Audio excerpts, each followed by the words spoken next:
गलतियां तो हम सब करते हैं, लेकिन कभी कभार छोटी से छोटी भूल भी करोड़ों या अरबों का नुकसान करवाने का दम रखती है। पार्ट 1 और पार्ट 2 से आगे बढ़ते हुए आज हम आपको दिखाने वाले हैं ऐसी ही और भी गलतियां जिनसे होने वाले भारी भरकम नुकसान के बारे में सुनकर आपके होश एकदम से फाख्ता हो जाएंगे।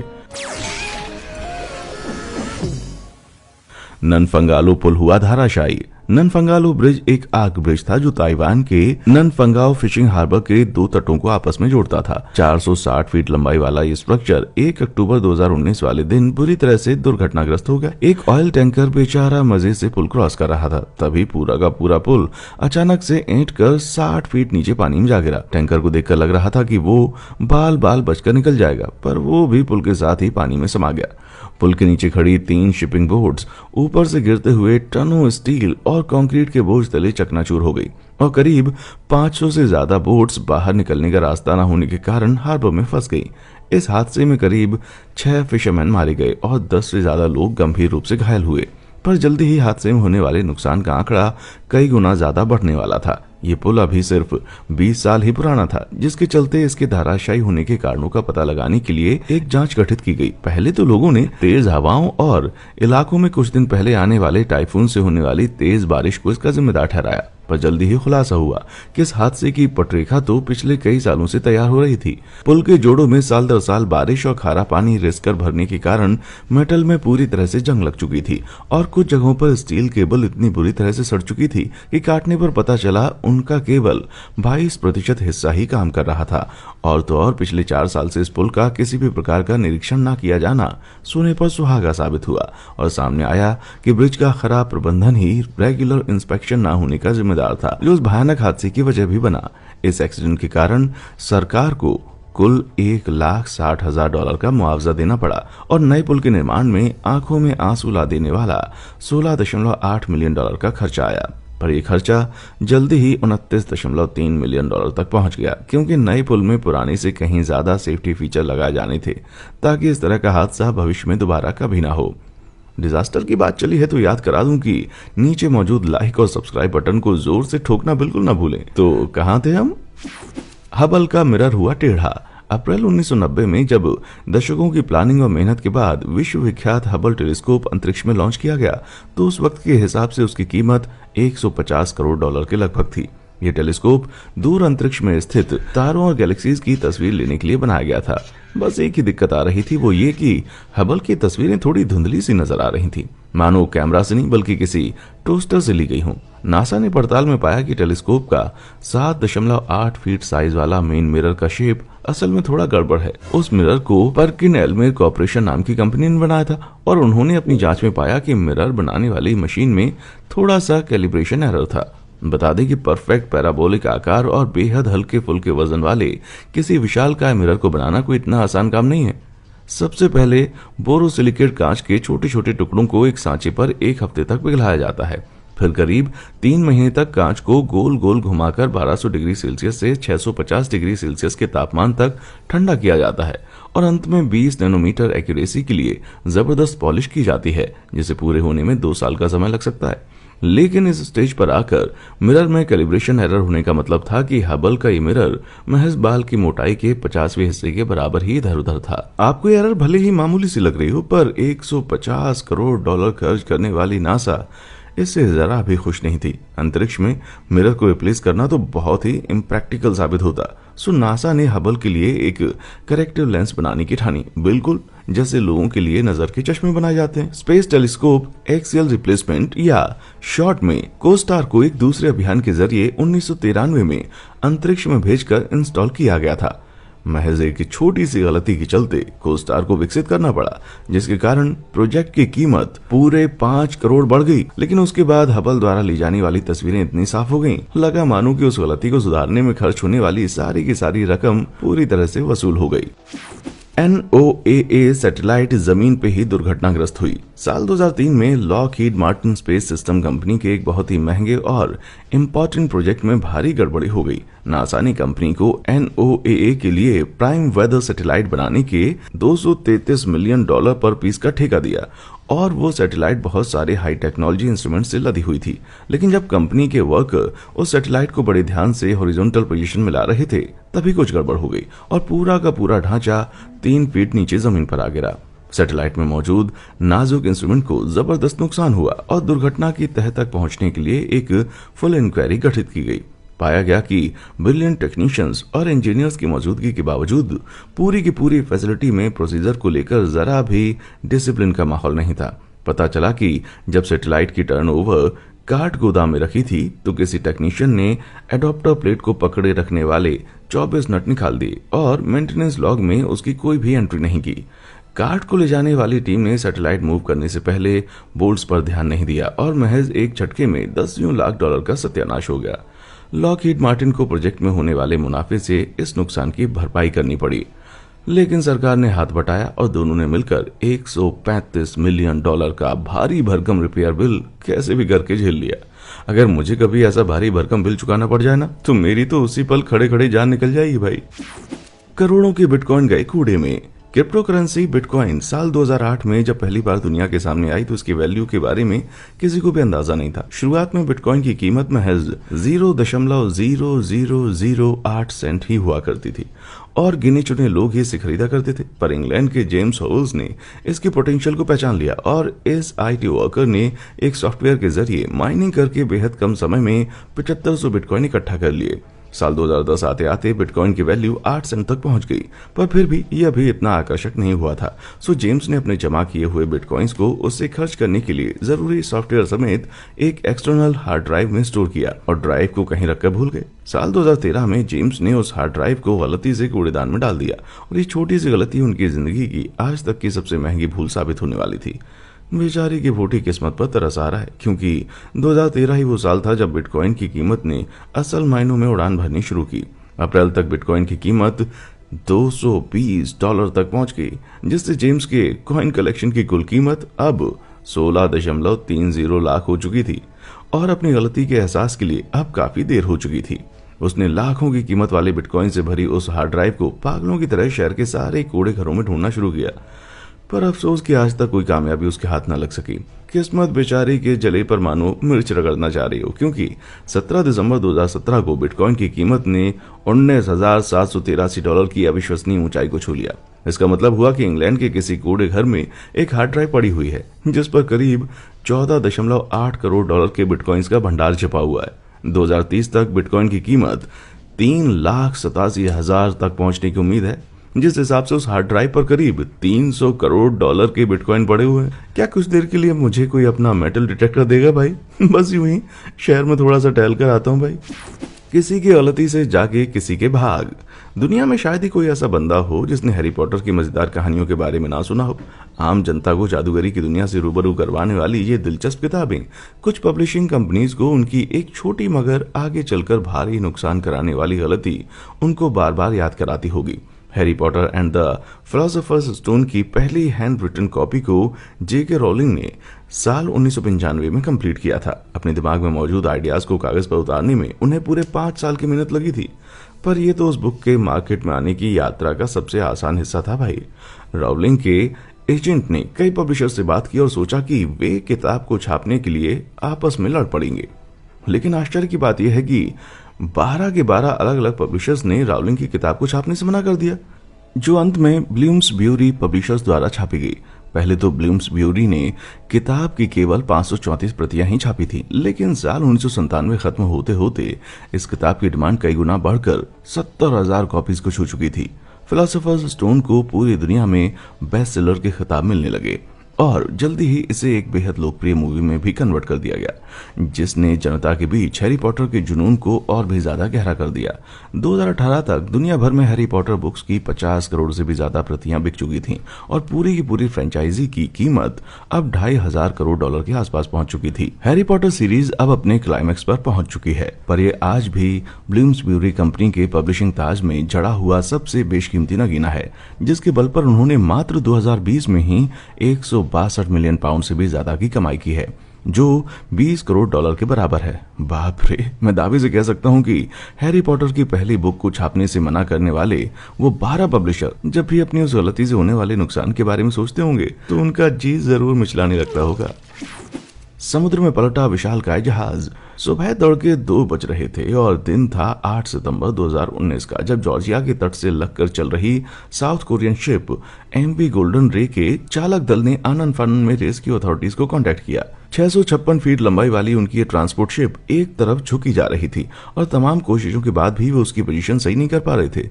शाम होते होते 4200 चमचमाती ब्रांड न्यू हुंडई कारों से लदा हुआ ये जहाज पूरी तरह से लेट गया। सेंट साइमंस के तट पर एकदम बुरी तरह से ये फंस गया। 1 साल बाद अक्टूबर 2020 में इस दुर्घटनाग्रस्त शिप को छोटे छोटे टुकड़ों में काटकर तट से हटाने का काम शुरू हुआ और इस काम में VB-10,000 कही जाने वाली एक बड़ी सी क्रेन शिप का सहारा लिया गया। इस मशीन की 240 फीट ऊंची क्रेन ने 400 फीट लंबी जंजीर से बांधकर लेटे हुए जहाज को हल्का सा उठाया और उसे 8 छोटे छोटे हिस्सों में काट दिया। शिप को छोटे छोटे टुकड़ों में काटने के बाद उसके मलबे में 1 साल से फंसी कार्स एकदम साफ नजर आने लगी। शिप के टुकड़े देखने में भले ही बड़े दिलचस्प लग रहे हों, पर इनसे शिप के पलटने से जुड़ी हुई कोई भी जानकारी प्राप्त नहीं होती। मामले की तह तक पहुंचने के लिए एक जांच गठित की गई, जिसमें पता चला कि ये शिप डॉक में लोडिंग के वक्त ही तिरछी होना शुरू हो गई थी, क्योंकि ये अपनी 7000 कार्स की पूर्ण क्षमता से काफी कम वजन पर थी। लेकिन एक साइड एक्स्ट्रा वेट डालकर जहाज का वजन बैलेंस करने के बजाय क्रू ने कार्स की लैंडिंग जारी रखी। आखिरकार किसी तरह जहाज ने खुद को अपने आप बैलेंस कर लिया, पर आधे घंटे के बाद ही एक 20 डिग्री का मोड़ लेते वक्त मामला और ज्यादा बदतर हो गया। साफ था कि शिफ्ट में सेफ्टी प्रोटोकॉल का जमकर उल्लंघन किया गया था, पर फिर भी पता नहीं कैसे इसे बंदरगाह छोड़ने की इजाजत मिल गई। ये लापरवाही भरा फैसला आगे चलकर एक्सीडेंट का कारण बना, जिसके चलते इंश्योरेंस कंपनीज को 40 करोड़ डॉलर का सिर चकरा देने वाला क्लेम झेलना पड़ा। इतने ज्यादा पैसे की भरपाई करने की बात सुनकर तो किसी का भी मन डूबने लगेगा भाई। केकड़े ने निकाल दिया रेस्टोरेंट का दिवालिया। स्नो क्रैब में न जाने ऐसी कौन सी खास बात है कि अमेरिकन उस पर एकदम से फिदा रहते हैं। इन केकड़ों का जायकेदार नरम गोश्त खाने के लिए कस्टमर नोटों की गड्डियां उड़ाने को तैयार रहते हैं और सी फूड रेस्टोरेंट की मशहूर चेन रेड लॉबस्टर ने साल 2003 में इसी बात का फायदा उठाने का प्लान बनाया। उस साल उन्होंने एक ऑफर शुरू किया कि हमारे रेस्टोरेंट में आकर जितना मन करे केकड़े खाइए और सिर्फ $22.99 का बिल अदा कीजिए। कंपनी ने हिसाब लगाया कि ये दाम उनके $14.99 वाले बुफे से महज कुछ डॉलर ही ज्यादा था, पर कंपनी के लिए अच्छा मुनाफा बनाने के लिए काफी था। पर उनका यह आकलन पूरी तरह से गलत साबित होने वाला था। ऑफर शुरू होने पर यह पता चला कि $22.99 देकर बुफे खाने वाले ये लोग स्नो क्रैब के कुछ ज्यादा ही बड़े शौकीन थे। रेड लॉबस्टर ने हिसाब लगाया कि ज्यादातर लोग 2 प्लेट से कुछ इक्का दुक्का पीस ही ज्यादा खा पाएंगे, पर उन्होंने पाया कि कस्टमर उनके अंदाजे के मुकाबले 2 गुने ज्यादा केकड़े खा रहे थे। वजह यह थी कि केकड़े का गोश्त ज्यादा मोटा नहीं होता, सो पेट भरने के लिए कस्टमर को ज्यादा केकड़े खाने पड़ते हैं। केकड़े खाना बहुत ही झंझट वाला काम है और कस्टमर कुछ ज्यादा ही देर तक रेस्टोरेंट की टेबल को घेर कर बैठे रहते थे, यानी वे कुल मिलाकर अपना सारा पैसा अच्छे से वसूल कर लेते थे। वहीं रेड लॉबस्टर रेस्टोरेंट को इतना घाटा हो रहा था कि मानो वो पैसों को पानी की तरह बहा रहे हो। रेड लॉबस्टर का बुफे ऑफर इतना अच्छा था कि इंपोर्ट से आने वाले स्नो क्रैब की डिमांड अचानक से बढ़ गई, जिसके चलते उनके दामों में भी अच्छा खासा इजाफा हो गया। अपने ऑफर को पूरा करने की मजबूरी में रेस्टोरेंट को बढ़ी हुई कीमतों पर पहले से कहीं ज्यादा मात्रा में केकड़े खरीदने पड़े। इन सब के चलते कंपनी को मात्र 3 महीनों में $33 लाख का नुकसान हुआ। वॉल स्ट्रीट एनालिस्ट को जब कंपनी में हो रही मिसमैनेजमेंट और गड़बड़ी के बारे में पता चला तो उन्होंने कंपनी के शेयर की कीमतें घटा दी, जिससे कंपनी के कुल बाजार मूल्य में $40 करोड़ की भारी गिरावट आई। मैं दावे से कह सकता हूं कि रेड लॉबस्टर वाले अमेरिकी जनता की भूख को अब जिंदगी में कभी भी कम नहीं आंकेंगे। आरियाना 5 की फ्लाइट 501 4 जून 1996 का दिन यूरोपियन स्पेस एजेंसी के इतिहास के सबसे बुरे दिनों में से एक माना जाता है। उस दिन यूरोप का सबसे बेहतरीन यान आरियाना 5 लॉन्च किया जाना था, जो बेहद कामयाब रह चुके आरियाना 4 का अगला वर्जन था। इस रॉकेट पर 4 बेशकीमती सैटेलाइट लदी हुई थी और रॉकेट के उड़ान भरने के महज 30 सेकंड के बाद ही किसी भारी गड़बड़ी के चलते उसके साथ ही हादसा हो गया।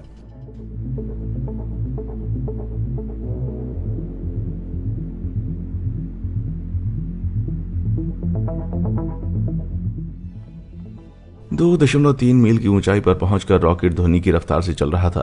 तभी उस पर लगे इनबिल्ट कंप्यूटर ने पता नहीं क्यों ऑटो डिस्ट्रक्ट का बटन दबा दिया। देखते देखते रॉकेट और उस पर लदी 4 बेशकीमती सैटेलाइट विस्फोट के साथ धुएं, आग और मलबे के एक गुबार में तब्दील हो गईं। जाहिर है इस हादसे ने यूरोप को एक जोरदार झटका दिया और बाद में पता चला कि उसके कारण था सॉफ्टवेयर में होने वाली मात्र एक छोटी सी गलती। आरियाना 5 में इस्तेमाल किया जाने वाला सॉफ्टवेयर आरियाना 4 के पुराने सॉफ्टवेयर से ही विकसित किया गया था। बदकिस्मती से आरियाना 5 के ज्यादा तेज चलने वाले इंजन में एक ऐसी कमी थी जिसे पिछले मॉडल्स में कोई भी नोटिस नहीं कर पाया था। कंप्यूटर द्वारा जनरेट किए जाने वाले नंबर उनकी अधिकतम क्षमता से कहीं ज्यादा थे, जिसके चलते रॉकेट के बैकअप समेत सभी गाइडेंस और एल्टीट्यूड सिस्टम एकाएक धराशायी हो गए। लॉन्चर तेज झटके के साथ अपने रास्ते से भटका, जिसके कारण महत्वपूर्ण इलेक्ट्रिकल कनेक्शन टूट गए और ऑटो डिस्ट्रक्ट मोड चालू हो गया। इस छोटी सी गलती ने यूरोपियन स्पेस एजेंसी को कुल $50 करोड़ के घाटे समेत रॉकेट पर लदी कीमती सैटेलाइट्स को भी भारी नुकसान पहुंचाया। सॉफ्टवेयर की गलती उसे करने वाले के हिसाब से भली छोटी रही हो, पर नासा वालों से पूछो कि असल में उन्हें इस हादसे का कितना बड़ा खामियाजा भुगतना पड़ा। B-2 बॉम्बर हुआ स्वाहा। हवाई हादसों की बात की जाए तो साल 2008 में दुर्घटनाग्रस्त होने वाले अमेरिकी B-2 स्पिरिट स्टेल्थ बॉम्बर की टेस्ट फ्लाइट का मुकाबला कोई नहीं कर पाएगा। दुनिया के सबसे बेहतरीन मिलिट्री विमानों में से एक B-2 स्पिरिट ने गुआम के एंडरसन एयरबेस से उड़ान भरी। तभी अचानक से प्लेन का लेफ्ट विंग खतरनाक तरीके से नीचे की तरफ झुकने लगा। जब प्लेन को स्थिर करने की सारी कोशिशें नाकाम हो गईं, तो दोनों पायलट ने खुद को कॉकपिट रूप से इजेक्ट किया, जिसके कुछ ही सेकंड के बाद प्लेन क्रैश होने के कारण जलकर राख हो गया। खुशकिस्मती से दोनों पायलट एकदम सही सलामत बच गए और हादसे की जड़ तक पहुंचने के लिए एक हाई लेवल इंक्वायरी गठित की गई। इंक्वायरी में पता चला कि उस प्लेन के खुले हुए एयर डेटा सेंसर्स में टेक ऑफ से पहले होने वाली भारी बारिश के कारण पानी भर गया था, जिसके चलते फ्लाइट से पहले ली जाने वाली एयर प्रेशर रीडिंग वास्तव रीडिंग से कहीं ज्यादा आ रही थी। इस गड़बड़ी को सुधारने के लिए पानी से भरे सेंसर्स को फिर से कैलिब्रेट किया गया, लेकिन जब पायलट ने सेंसर के हीटर ऑन किए तो सारा पानी भाप बनकर उड़ गया। पर सेंसर पर नजर आने वाले रीडिंग्स अब वास्तविक रीडिंग से बहुत कम आ रहे थे। सेंसर द्वारा गलत डेटा दिए जाने के कारण फ्लाइट के अंदर कंप्यूटर ने पायलट्स को हवा की स्पीड से जुड़ी गलत जानकारी दे दी, जिसके चलते उन्होंने 153 मील प्रति घंटा की रफ्तार पर ही टेक ऑफ कर दिया, जबकि करना चाहिए था 166 मील प्रति घंटे की रफ्तार पर। टेक ऑफ करते ही प्लेन सेंसर्स की गलत एयर प्रेशर रीडिंग के कारण हवा में 30 डिग्री के ऊपर की तरफ उठ गया। टेक ऑफ का ये कोण किसी उड़ते हुए विमान के लिए बहुत ज्यादा था और रफ्तार जरूरत से कम होने के कारण जहाज हवा में लड़खड़ाकर क्रैश हो गया। लेकिन इस हादसे की वजह से जुड़ा हुआ सीरियस खुलासा अभी होना बाकी था। साल 2006 में प्लेन के क्रू और मेंटेनेंस स्टाफ को सेंसर की इस खामी का पता चल गया था, पर किसी ने भी उसे रिकॉर्ड करना मुनासिब नहीं समझा।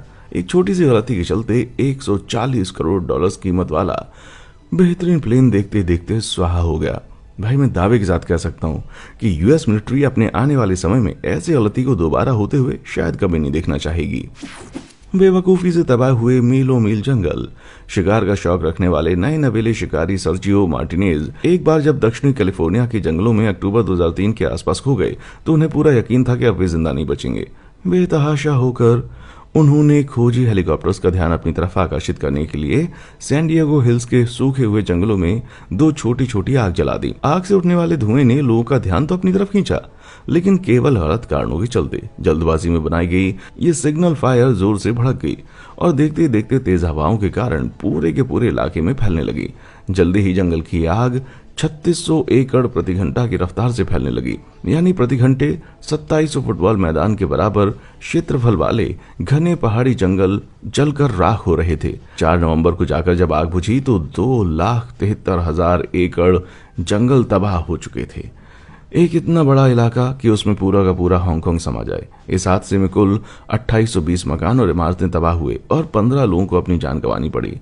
यह आग आज भी कैलिफोर्निया के इतिहास की सबसे भीषण जंगली आग मानी जाती है। इतनी बड़ी लापरवाही दिखाने के बावजूद मार्टिनेज को केवल 6 महीनों की ही वर्क फर्लो सुनाई गई। साथ ही कुल 960 घंटे सामुदायिक सेवा करने का भी आदेश मिला। मार्टिनेज की गलती के चलते उन्हें खुद तो ज्यादा नुकसान नहीं हुआ, लेकिन इंश्योरेंस कंपनी को कुल मिलाकर $100 करोड़ चुकाने पड़े। आज के हिसाब से करीब $148 करोड़ के बराबर। अगर मार्टिनेज का घर आग में जलकर राख न हुआ होगा तो वो भी शर्तिया तौर पर जल्द से जल्द कैलिफोर्निया छोड़कर कहीं और जा बसे होंगे। कर्क सबमरीन की त्रासदी। साल 2000 की बात है जब शांति काल में होने वाली आज तक की सबसे बड़ी सबमरीन दुर्घटना रूस के तट के पास घटी। 18,000 टन वाली परमाणु सबमरीन कर्क बेरेंट्स सी में एक अभ्यास में व्यस्त थी। तभी अचानक से एक भीषण धमाके ने पूरे के पूरे इलाके को झकझोर कर रख दिया। उसके कुछ ही मिनट बाद उससे भी भयानक एक दूसरा विस्फोट सुनाई दिया, जिसके चलते 508 फीट लंबी सबमरीन के बो के अगले हिस्से में एक बड़ा सा होल हो गया। ये डैमेज सीरियस था और सबमरीन पानी में 350 फीट नीचे गहराई में डूब गई। चालक दल के 118 सदस्यों में से केवल 23 ही विस्फोट में जिंदा बच पाए और वे सभी सैकड़ों फीट गहरे पानी में धंसे हुए थे। पर अफसोस कि पानी में फंसे सैनिकों तक मदद समय रहते न पहुंच सकी और वे सभी मारे गए। रूसी अधिकारियों से जब इस घटना के बारे में पूछा गया तो उन्होंने किसी विदेशी सबमरीन से होने वाली टक्कर या पानी में पड़े द्वितीय विश्व युद्ध काल के किसी लावारिस बम को जिम्मेदार ठहराया। लेकिन सच आखिरकार सामने आ ही गया। रूसी नौसेना का एक इंक्वायरी बोर्ड इस नतीजे पर पहुंचा कि कर्क सबमरीन में रखी 65 to 75A super heavyweight torpedo में से एक वेल्डिंग में कुछ फॉल्ट होने के कारण लीक होकर अपने चैम्बर में वो फट गई। दूसरी टॉर्पीडो की तरह 65-76A में भी पानी के नीचे ईंधन के तौर पर हाइड्रोजन पेरोक्साइड यूज किया जाता था। ये एक ऐसा कंपाउंड है जो रिएक्शन को बढ़ावा देने वाले किसी तत्व के संपर्क में आते ही बड़ा विस्फोटक हो जाता है और इस मामले में वो तत्व था टॉर्पीडो ट्यूब पर लगी तांबे की परत। ईंधन में आग लगने से सबसे पहला विस्फोट टॉर्पीडो के इंजन में हुआ, जिसके बाद शिप पर रखे सारे के सारे असले अपने आप ही आपस में फायर हो गए।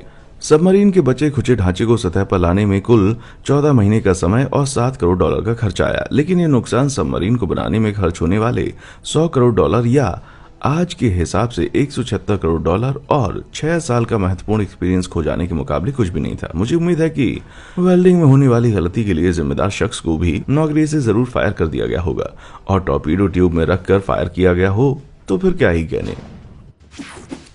समुद्र में समाया डीप वाटर होराइजन। 20 अप्रैल 2010 वाले दिन एक तेज धमाके ने deep water horizon oil rig को हिला कर रख दिया, जो लुइसियाना के तट से 41 मील दूर समुद्र में स्थित था। इस हादसे में रिग पर काम करने वाले 11 वर्कर मारे गए और 17 से ज्यादा गंभीर रूप से घायल हुए। पर फिर भी ये इस हादसे की सबसे बड़ी भयानक बात नहीं थी।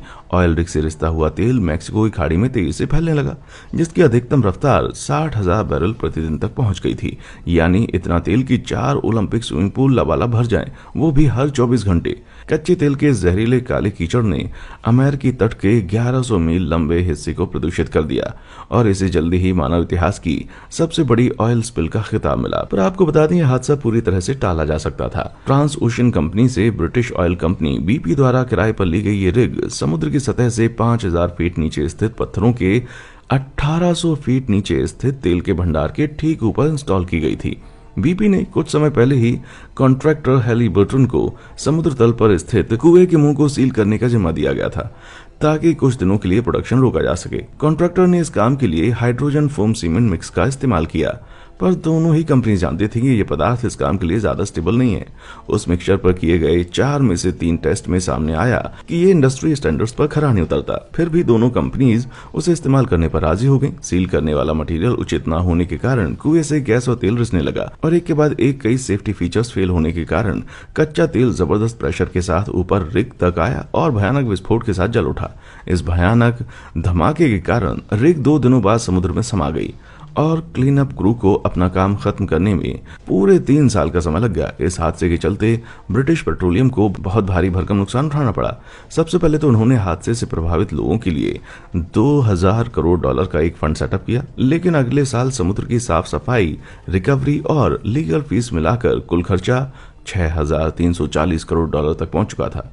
रही सही कसर पूरी करते हुए अमेरिकी सरकार ने ब्रिटिश पेट्रोलियम पर किसी एक कंपनी पर लगाया जाने वाला आज तक का सबसे बड़ा जुर्माना ठोक दिया, जो कुल मिलाकर $2080 करोड़ के बराबर था। इस हादसे की वजह से होने वाले कंपनी के सारे खर्चों को एक साथ जोड़ा जाए तो कुल नुकसान का आंकड़ा $10,420 करोड़ के पार पहुंच जाता है। माना कि इस हादसे से पर्यावरण को होने वाले भारी भरकम नुकसान के लिए इतनी भरपाई काफी नहीं है, पर उम्मीद है कम से कम ये नुकसान कंपनी को इस तरह के मामलों में आगे और भी सावधानी बरतने के लिए प्रेरित जरूर करेगा। ब्लॉकबस्टर वालों को महंगी पड़ी छोटी सी गलती। नेटफ्लिक्स कंपनी ऑनलाइन स्ट्रीमिंग जगत में हमेशा से ही उतनी कामयाब नहीं थी जितनी वो आज है। टाइगर किंग, स्ट्रेंजर थिंग्स और मनी हाइस्ट के आने से पहले के जमाने में नेटफ्लिक्स अमेरिका में मेल सिस्टम के जरिए किराए पर डीवीडी देने या डीवीडी रेंटल का काम किया करती थी। कंपनी की स्थापना 1997 में हुई थी और ये दुनिया की सबसे पहली ऑनलाइन डीवीडी रेंटल सर्विस थी। उस वक्त उसमें महज 30 लोग काम करते थे और रेंटल कैटलॉग में सिर्फ 935 टाइटल ही अवेलेबल थे। 1999 में नेटफ्लिक्स ने अपनी सब्सक्रिप्शन सर्विस शुरू की और इन्वेस्टर्स के जरिए कंपनी $3 करोड़ की फाइनेंसिंग पाने में भी कामयाब रही।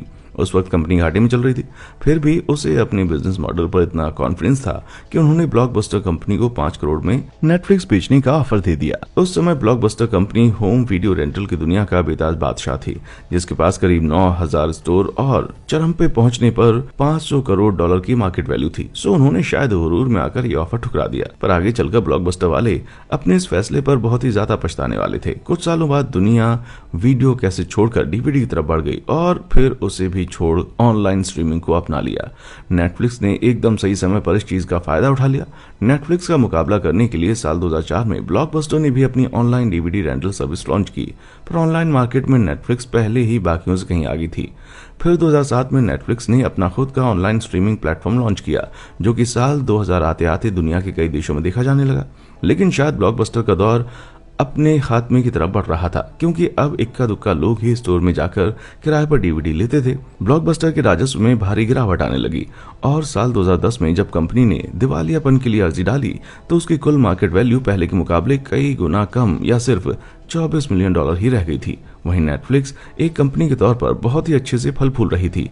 साल 2020 में जब कोरोना के कारण दुनिया भर में लॉकडाउन लगा तो 190 देशों में सेवा देने वाली नेटफ्लिक्स उसकी कुल कीमत $19,400 करोड़ पहुंच गई, जो कि ब्लॉकबस्टर कंपनी के अधिकतम बाजार मूल्य के मुकाबले 38 गुना ज्यादा थी। वहीं ब्लॉकबस्टर के मालिक लोग आज भी जब नेटफ्लिक्स पर कोई कॉमेडी शो देखते होंगे तो उनकी आंखों में एक बार आंसू जरूर आते होंगे। कोबे का विनाशकारी भूकंप के झटके झेलना जापान वालों के लिए एक बड़ी ही आम बात हो चुकी है, क्योंकि ये देश 4 अलग अलग टेक्टोनिक प्लेट्स के मिलन बिंदु पर स्थित है। इन प्लेट्स के लगातार एक दूसरे से रगड़ खाने के कारण जापान में हर साल करीब 1500 भूकंप के झटके महसूस किए जाते हैं। 1700 के दशक से लेकर अब तक 8.6 मैग्नीट्यूड वाले बहुत से विनाशकारी भूकंप जापान के कई शहरों को सपाट और दसियों हजार नागरिकों का जीवन समाप्त कर चुके हैं। इसलिए जापान के शहरी प्लानर और इंजीनियर महत्वपूर्ण ढांचों में लगातार अपडेट और सुधार करते रहते हैं ताकि वे तेज भूकंप के झटके आसानी से झेल सकें। पर अफसोस की इमारतों में निरंतर सुधार करने की आदत पहले चलन में नहीं थी। 17 जनवरी 1995 को सवेरे 5:46 पर 6.9 मैग्नीट्यूड के एक भयंकर जलजले ने पश्चिमी जापान के हशीन इलाके को एकदम से तबाह करके रख दिया। महज 20 सेकंड चलने वाले इस भूकंप ने कोबे शहर को लगभग पूरी तरह से सपाट कर दिया। इस हादसे में 12,000 से ज्यादा इमारतें क्षतिग्रस्त हुई, जिनमें से आधे से ज्यादा तो पूरी तरह से धराशायी होकर जमीन पर आ गिरी। सबसे बड़ा नुकसान तो यह हुआ कि कोबे और ओसाका शहरों को आपस में जोड़ने वाला हशीन एक्सप्रेस कई जगह पर बुरी तरह से क्षतिग्रस्त हो गया। एक्सप्रेसवे को सपोर्ट करने वाले कंक्रीट के मोटे मोटे सिंगल पिलर जमीन के पास टूट जाने के कारण एक्सप्रेसवे के कई लंबे लंबे हिस्से पलटकर जमीन पर आ गिरे थे। पड़ताल में सामने आया कि इस विशालकाय एलिवेटेड एक्सप्रेसवे का विकास करीब 30 साल पहले हुआ था, जिसका निर्माण 60 के दशक में इस्तेमाल किए जाने वाले आउटडेटेड भूकंप कोड पर आधारित था। भूकंप आने से पहले एक्सप्रेसवे की अच्छे से मरम्मत के प्लान पर विचार किया जा रहा था, पर उसके लिए अब काफी देर हो चुकी थी। भूकंप से होने वाला नुकसान मात्र उस इलाके में ही $20,000 करोड़ का आंकड़ा पार कर गया। आगे चलकर ये इलाका भूकंप से होने वाली क्षति से पूरी तरह से उभर आया, पर अब वो हादसा लोगों के ऊपर ऐसी छाप छोड़कर गया है कि वे अब भी भूकंप से जुड़े कंस्ट्रक्शन नियमों को जरा भी हल्के में नहीं लेते। क्या आप भी भारी नुकसान पहुंचाने वाली ऐसी किसी गलती से वाकिफ हैं जिसे महज थोड़ी सी सावधानी बरतकर आसानी से टाला जा सकता था? नीचे कमेंट बॉक्स में हमें अपना जवाब जरूर दें। क्या पता भविष्य में हम उस पर कोई वीडियो बना दें। और हाँ, हमारे चैनल को लाइक, शेयर और सब्सक्राइब जरूर करें। देखने के लिए शुक्रिया।